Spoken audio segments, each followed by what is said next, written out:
자, 하나님의 말씀 신약성경 사도행전 4장 5절에서 12절까지 말씀, 신약성경 사도행전 4장 5절에서 12절까지 말씀 우리 한 절씩 나누어서 교독합니다.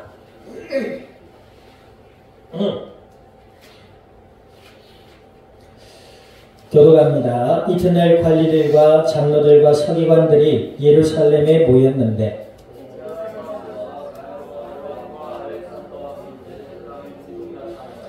사도들을 가운데 세우고 묻되 너희가 무슨 권세와 누구의 이름으로 이 일을 행하였느냐?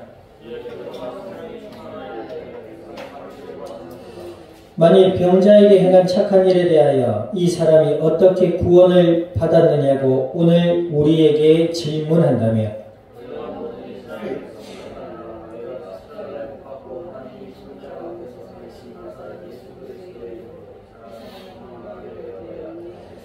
이 예수는 너희 건축자들이 버린 돌로서 진 모퉁이의 머릿돌이 되었느니라. 다른 이로서는 구원을 받을 수 없나니 천하 사람 중에 구원을 받을 만한 다른 이름을 우리에게 주신 일이 없음이라 하였더라. 아멘. 기도드립니다. 하나님 아버지, 크신 은혜와 사랑을 감사드립니다. 주는 그리스도시요 살아계시는 하나님의 아들이 되심을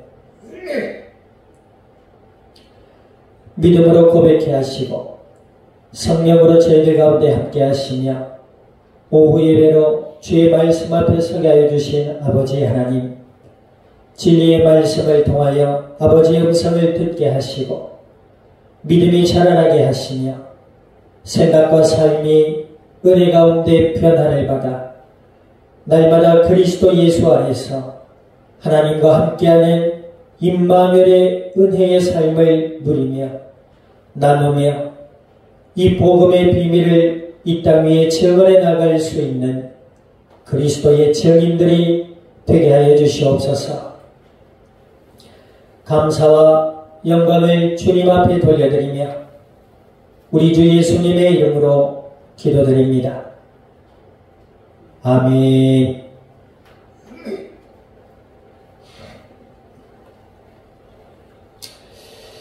자, 우리 앞뒤자로 인사 나눕니다. 성령에 충만한 성도가 됩시다. 성령의 충만함이란 어떤 방언을 하거나 어떤 능력이 나타나거나 어떤 환상을 보거나 하는 것이 아닙니다. 성경에 보면 성령이 아니고서는 그리스도를 주라 시인할 수 없다 하신 줄 믿습니다. 그러므로 성령의 충만함이란 어떤 것이라고요? 예수님이 그리스도시라는 사실을 더욱 분명하고 선명하게 믿어지는 것을 말씀하고 있는 줄 믿습니다. 예수님의 십자가의 죽음과 부활이 더욱 선명하고 분명하게 믿어지는 역사야말로 성령의 충만한 역사인 줄 믿습니다. 그것은 제 말이 아니라 성경, 특별히 사도행전을 모든 행전의 역사를 보면 알 수 있어요. 초대교회 성도들이 부활하신 예수님을 경험하고 예수님의 약속의 말씀을 따라 예루살렘에 모여 기도했더니 성령의 충만한 역사가 일어났는데 각 나라의 방언을 말하기 시작했고 하나님의 큰 일을 말하기 시작했습니다. 그 하나님의 큰 일이란 무엇이었지요? 예수 그리스도의 십자가의 죽음과 부활이었습니다. 아멘. 성령의 충만한 사람은 그리스도 예수의 복음의 진리를 더욱 분명하고 선명하게 믿게 되는 줄 믿습니다. 그 이후에 나타나는 기적이나 치료나 방언이나 은사의 역사들은 따라오는 것인 줄 믿으시기를 주님의 이름으로 축원드립니다. 그 부활하신 예수님을 믿었던 베드로가 이제 성전 미문에 40년 동안 앉아서 구걸하던 안진뱅이를 예수님의 이름으로 잡아 일으켜 치료해 줬습니다. 그 이후에 어떤 일이 일어났어요? 많은 이들이 솔로몬의 행각이라는 곳에 모여서 베드로가 증언하는 그리스도의 복음의 비밀을 듣게 되었죠. 그리고 많은 이들이 남자의 수만 5천이었더라. 그러니까 많은 이들에게 예수님이 부활하신 그리스도의 메시아라는 사실이 증거되어지기 시작했단 말입니다. 자, 그런데 그런 하나님의 부흥의 역사가 있었음에도 이면에는 뭐가 있다? 악한 사탄의 역사도 있었다. 예수님께서도 하나님의 나라와 자신의 메시아 되심을 사람들에게 나타내 보이셨을 때 어떤 일도 따라왔어요? 바리새인이나 사두개인들, 율법사들, 서기관들, 장로들을 통해서 예수님은 결국 십자가에 돌아가시게 됩니다. 오늘 본문의 사도 베드로에게도 이와 비슷한 일이 일어났어요. 예수님이 예루살렘 공의에 잡혀가셔서 신문을 받으신 것처럼 오늘 베드로와 요한도 성전 미문의 안전뱅이를 예수님의 이름으로 고치고 예수님이 부활하신 메시아라는 사실을 전했는데 그 이유 때문에 예루살렘 공의에 끌려가게 된 겁니다. 그래서 하루 동안 감옥에 있다가 날이 밝아 그들이 이 예루살렘 공의회 회원들 앞에 오게 된 것이죠. 자, 5절 보세요. 이튿날 관리들과 장로들과 서기관들이 예루살렘에 모였는데 그랬습니다.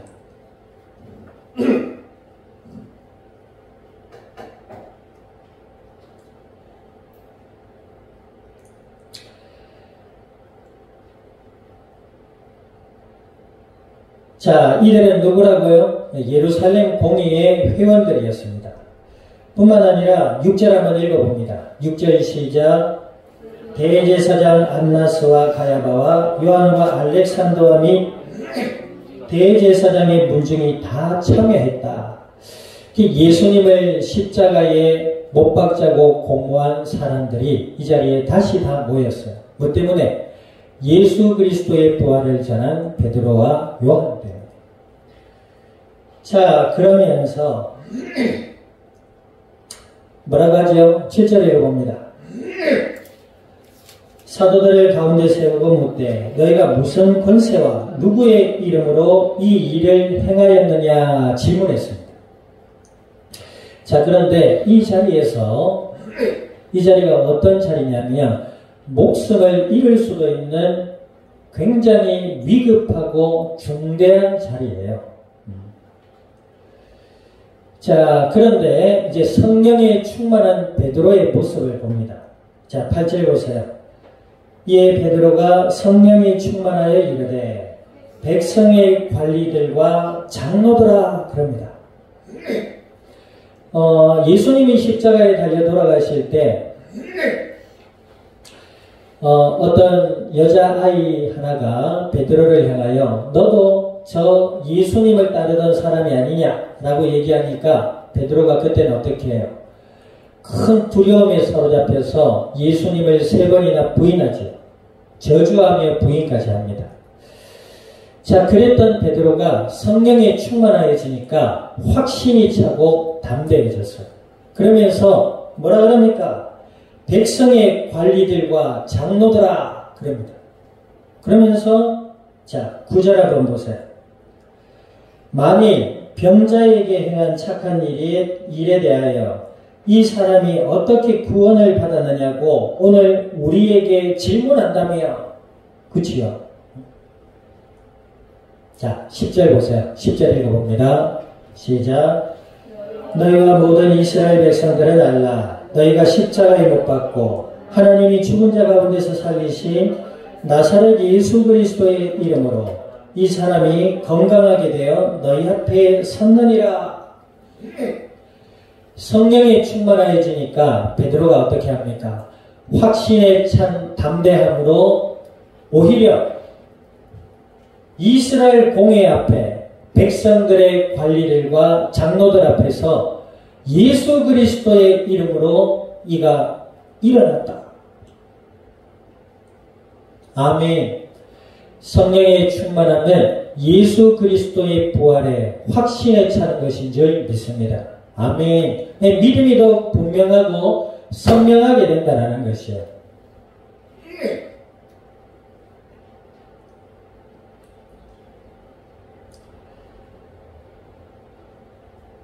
자, 그러면서 뭐라고 합니까? 11절 보세요. 11절 시작. 이 예수는 너희 건축자들의 버린 돌로서 진 모퉁이에 뭐가 되었다? 머릿돌이 되었느니라 그랬습니다. 그러니까 예수님께서 너희가 예수님을 십자가에 죽였으나 예수님은 부활하셔서 그리스도의 메시아가 되셨다 이 말입니다.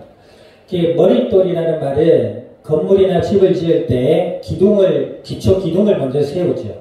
그 기둥 밑에 기초돌로 세우는 것을 머릿돌이라 합니다.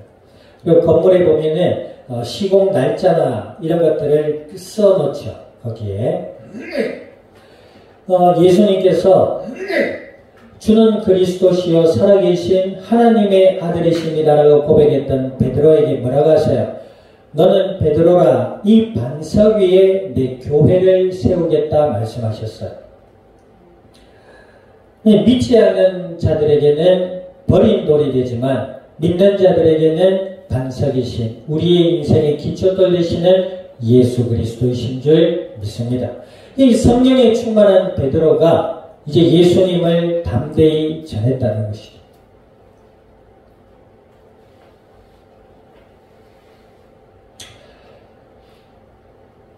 성령에 충만하여진다면 예수님을 더욱 부활하신 그리스도라 더욱 분명하고 선명하게 믿어지고 알아가게 되는 줄 믿습니다.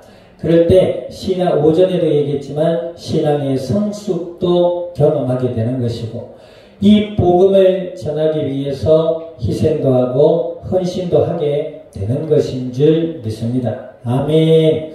이 성령의 충만함을 다른 것으로 오해하면 안 돼요. 교회 안에 폐단이 조금 있는데 성령에 충만하면 어떤 성도의 삶에 예언을 하고 가르치고 이럽니다. 근데 성경에는 그런 게 없어요. 성령에 충만하면 예수님이 나의 메시아여 부활하신 그리스도라는 사실에 대한 선명하고 분명하고 확신에 찬 믿음이 일어나는 줄 믿습니다. 아멘. 담대해질 수밖에 없죠. 거짓이 힘이 있어요? 진실이 힘이 있어요? 진실이 힘이 있어요. 팩트. 거짓은 힘이 없어요. 그래서 자기가 진실이라고 믿는 것을 에이 아니잖아 라고 하면 더욱 소리내어 이야기하죠. 왜? 진실이니까. 성령에 충만한 베드로가 담대하여져서 목숨을 잃을 수 있는 자리에서 예수 그리스도의 부활을 증거했다는 거죠. 자, 그럼 예수님의 성령에 충만하여 예수님을 더욱 그리스도라 부활하신 예수님을 더욱 선명하고 분명하게 알았던 이 베드로의 두 번째 삶이 어떻게 됩니까? 위기 속에서도 그 위기에 빠지지 않고 뭐예요? 오히려 복음을 전할 기회로 삼아버린다는 것이죠. 아멘. 성령에 충만한 자는 뭐예요? 예수 그리스도의 부활을 더욱 선명하고 확신있게 믿어지는 역사를 말하는 것입니다. 그 이후에 일어나는 것은 인생의 오전에도 얘기했지만 예수님을 믿는 자의 삶 속에서 믿음에 성숙된 자는 뭐다? 고난과 핍박이 와도 흔들리지 않는다. 아멘. 마찬가지로 이 베드로가 성령에 충만하니 예수님을 더욱 부활하신 그리스도라 더욱 선명하고 분명하게 믿음으로 증거했고 그 증거의 역사로 안진뱅이가 일어나는 기적이 일어났습니다. 그것을 계기로 복음이 증거되어졌듯이 목숨을 잃을 수 있는 공의 앞에서 예수 그리스도의 부활을 증언할 뿐만 아니라 위기를 복음을 전할 기회로 삼았다라는 것이죠. 우리가 예수님을 믿는 자들이 이 땅을 살아갈 때에 뜻하지 않는 핍박이나 뜻하지 않는 어려움이 찾아올 수 있습니다. 그때마다 하나님은 더욱 그리스도 예수의 복음의 길로 인도받는 축복의 기회인 줄 믿으시기를 주님의 이름으로 축원드립니다. 아멘. 그래서 예수님을 믿는 자들은 구약에도 나타나 있지만 앞으로 넘어져도 복을 받고 뒤로 넘어져도 복을 받는다 그랬습니다. 우리 인생에 뜻하지 않게 찾아오는 모든 위기 속에서도 더욱 예수님만이 나의 메시아여 그리스도시구나 라는 그 진리의 비밀을 깨닫는 축복의 기회가 되는 줄 믿습니다. 아멘.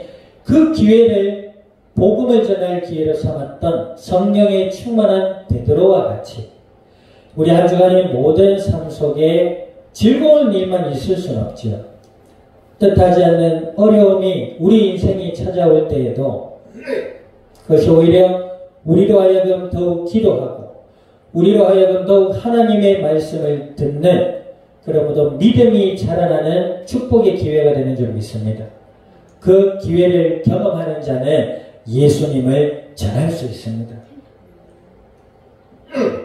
아멘.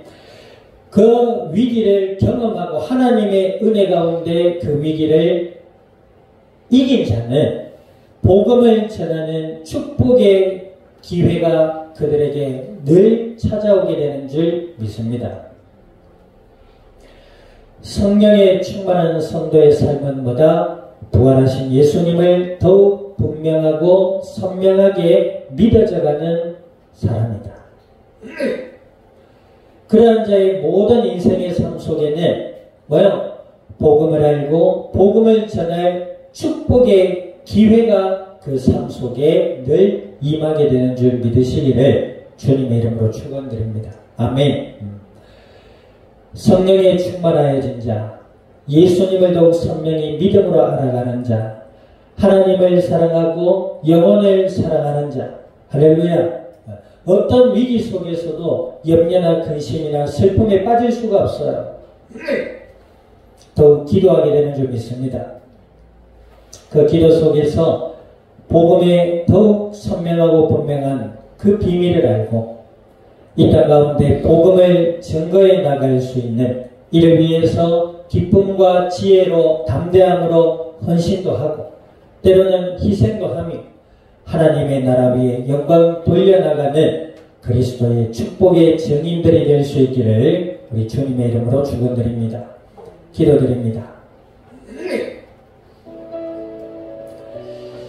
말씀을 기억하셔서 하나님 저희들의 마음과 생각과 삶을 주관하시고 지켜주시며 은혜 아래 부활하신 예수님을 더욱 분명하고 선명히 믿음으로 알아가며 성령에 충만하여 이 복음을 전할 수 있는 그리스도의 증인들이 되게 해달라고 대통성으로 합심하여 기도드립니다. 하나님 아버지 그 신은혜와 사랑을 감사드립니다. 주가 그리스도 되심을 믿음으로 고백케 하신 아버지 하나님, 저희들의 마음과 생각과 삶의 주인 되어 주시고 함께 하시고 지키시며 인도하셔서 은혜 아래 날마다 예수님을 더욱 그리스도라 믿음으로 바라보게 하시며 기도하며 성령의 충만함으로 이 복음의 비밀을 더욱 분명하고 확신에 참 알아가게 하시고 증거해 나갈 수 있는 그리스도의 증인들이 되게 하여 주시옵소서. 감사와 영광을 주님 앞에 돌려드리며 우리 주 예수님의 이름으로 기도드립니다.